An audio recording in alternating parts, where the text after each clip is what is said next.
ದಿಢೀರ್ ಪ್ರಯಾಣವನ್ನ ಬದಲಿಸಿದ್ದಾರೆ ಮಾಜಿ ಸಚಿವ ರೇವಣ್ಣ. ಹೊಳೆನರಸೀಪುರದ ಬದಲಿಗೆ ಮೈಸೂರಿನತ್ತ ಹೊರಟಿದ್ದಾರೆ. ತಮ್ಮ ಪ್ರಯಾಣವನ್ನ ಬೆಳೆಸಿದ್ದಾರೆ. ತಮ್ಮ ಪ್ರಯಾಣದಲ್ಲಿ ಬದಲಾವಣೆ ಮಾಡಿಕೊಂಡಿದ್ದಾರೆ. ಮೈಸೂರಿನತ್ತ ಪ್ರಯಾಣವನ್ನ ಬೆಳೆಸಿರೋದು ಗೊತ್ತಾಗ್ತಾ ಇದೆ. ರೇವಣ್ಣ ಬರ್ತಾರೆ ಅಂತ ನೂರಾರು ಜನ ಕಾದು ನಿಂತಿದ್ರು. ಚನ್ನರಾಯಪಟ್ಟಣದಿಂದ ದಿಢೀರ್ ಮೈಸೂರಿನತ್ತ ತೆರಳಿದ್ದಾರೆ ರೇವಣ್ಣ. ಇನ್ನು ರೇವಣ್ಣ ಬಾರದೇ ಇರೋದಕ್ಕೆ ಕಾರ್ಯಕರ್ತರು ನಿರಾಶರಾಗಿದ್ದಾರೆ, ವಾಪಸ್ ಆಗಿದ್ದಾರೆ. ದಿಢೀರ್ ತಮ್ಮ ಪ್ರಯಾಣದಲ್ಲಿ ಬದಲಾವಣೆಯನ್ನ ಮಾಡಿಕೊಂಡಿದ್ದಾರೆ. ಈ ಬಗ್ಗೆ ಡೀಟೇಲ್ಸ್ ಅನ್ನ ಕೊಡ್ತಾರೆ ನಮ್ಮ ಪ್ರತಿನಿಧಿ ಅಶ್ವಥ್. ಫೋನ್ ಸಂಪರ್ಕದಲ್ಲಿದ್ದಾರೆ. ಅಶ್ವಥ್, ಇದೀಗ ದಿಢೀರ್ ಬದಲಾವಣೆ ಅಂತ ಹೇಳಿದ್ರೆ ಎಲ್ಲವೂ ಪ್ಲಾನ್ಡ್ ಆಗಿತ್ತಾ? ಯಾಕೆ ಬದಲಾವಣೆ ಆಯ್ತು? ಏನ್ ಅಪ್ಡೇಟ್ ಸಿಗ್ತಾ ಇದೆ?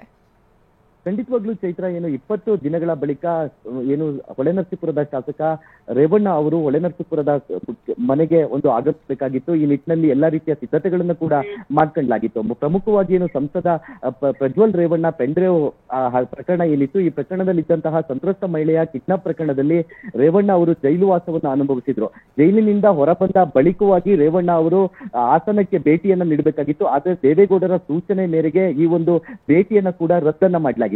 ಇದಾದ ಬಳಿಕವಾಗಿ ಅಂದ್ರೆ ಮೇ 1ನೇ ತಾರೀಕು ಹೊಳೆನರಸೀಪುರದ ಅನುಗ್ರಹ ನಿವಾಸದಿಂದ ರೇವಣ್ಣನವರು ಬೆಂಗಳೂರಿಗೆ ತೆರಳಿರ್ತಾರೆ. ಅಲ್ಲಿಂದ ಪರಪ್ಪನ ಅಗ್ರಹಾರ ಕೂಡ ಸೇರಿ ಅಲ್ಲಿಂದ ಹೊರ ಕೂಡ ಬಂದಿರ್ತಾರೆ. ಅದಾದ ಬಳಿಕವಾಗಿ 20 ಅಶ್ವಿತ್, ಕಾರಣ ಏನು ಅಂತ ಇದೀಗ ದಿಢೀರ್ ಬದಲಾವಣೆ ಮಾಡಿದ್ರು ಅಂತ ಹೇಳಿದ್ರಲ್ಲ, ಏನ್ ಕಾರಣ ಅಂತ ಹೇಳಿದ್ರೆ ಅವ್ರೊಮ್ಮೆ ಹೇಳಿದ್ರಲ್ವಾ, ಈ ಸೆಲೆಬ್ರೇಷನ್ ಎಲ್ಲ ಬೇಡ ಅಂತ ಹೇಳ್ಬಿಟ್ಟಿದ್ದೀನಿ ನಾನು ಅಂತ. ಹಾಗೇನಾದ್ರೂ ಸೂಚನೆ ಸಿಕ್ಕಿ ಬದಲಾವಣೆ ಮಾಡಿರೋದ ಏನು ಅಂತ?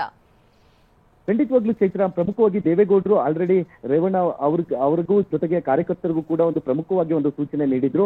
ಏನಂತ ಹೇಳಿದ್ರೆ, ಯಾವುದೇ ರೀತಿಯ ಹಾಸನದಲ್ಲಿ ರೇವಣ್ಣ ಅವರು ಜೈಲಿಂದ ಹೊರಬಂದಂತಹ ವಿಚಾರಕ್ಕೆ ಸಂಬಂಧಪಟ್ಟಂತೆ ಯಾವುದೇ ರೀತಿಯ ಸೆಲೆಬ್ರೇಷನ್ ಅನ್ನ ಕಾರ್ಯಕರ್ತರು ಮಾಡಬಾರ್ದು ಅಂತ ಹೇಳಿದ್ರು. ಈ ನಿಟ್ಟಿನಲ್ಲೇ ರೇವಣ್ಣ ಅವರು ಹೊಳೆನರಸೀಪುರಕ್ಕೆ ಆಗಮಿಸಬೇಕಾದಂತಹ ಭೇಟಿಯನ್ನ ಕೂಡ ರದ್ದನ್ನ ಮಾಡಿದ್ರು. ಆದ್ರೆ ಇವತ್ತು ರೇವಣ್ಣ ಅವರು ಹೊಳೆನರಸೀಪುರಕ್ಕೆ ಆಗಮಿಸಬೇಕಾಗಿತ್ತು. ಸಂಜೆಯ ವೇಳೆಗೆ ರೇವಣ್ಣ ಅವರು ಹಾಸನಕ್ಕೆ ಅಂದ್ರೆ ಹೊಳೆನರಸೀಪುರಕ್ಕೆ ಬರ್ತಾರೆ ಅಂತ ಬೆಂಗಳೂರಿನ ದೇವೇಗೌಡರ ನಿವಾಸದಿಂದ ಚನ್ನರಾಯಪಟ್ಟಣದವರೆಗೂ ರೇವಣ್ಣ ಅವರು ಬಂದಿದ್ರು. ಆದ್ರೆ ದಿಢೀರ್ ಅಂತ ಮೈಸೂರು ಕಡೆ ಪ್ರಯಾಣವನ್ನ ಬಳಸಿರುವಂತದ್ದು. ಪ್ರಮುಖವಾಗಿ ಪೊಲೀಸ್ ಮೂಲಗಳ ಪ್ರಕಾರ, ಜೊತೆಗೆ ಮಾಹಿತಿಯ ಪ್ರಕಾರ GT ದೇವೇಗೌಡರು MLC ಚುನಾವಣೆ ಸಂಬಂಧಿಸಿದಂತೆ ಸಭೆಯನ್ನ ಕರೆದಿದ್ದಾರೆ. ಆ ಸಭೆಗೆ ಭಾಗಿಯಾಗುವ ಸಲುವಾಗಿ ಮೈಸೂರು ಕಡೆ ರೇವಣ್ಣ ಅವರು ಪ್ರಯಾಣವನ್ನ ಬೆಳೆಸಿದ್ದಾರೆ ಅಂತ ಹೇಳಲಾಗ್ತಾ ಇದೆ ಚೈತ್ರ.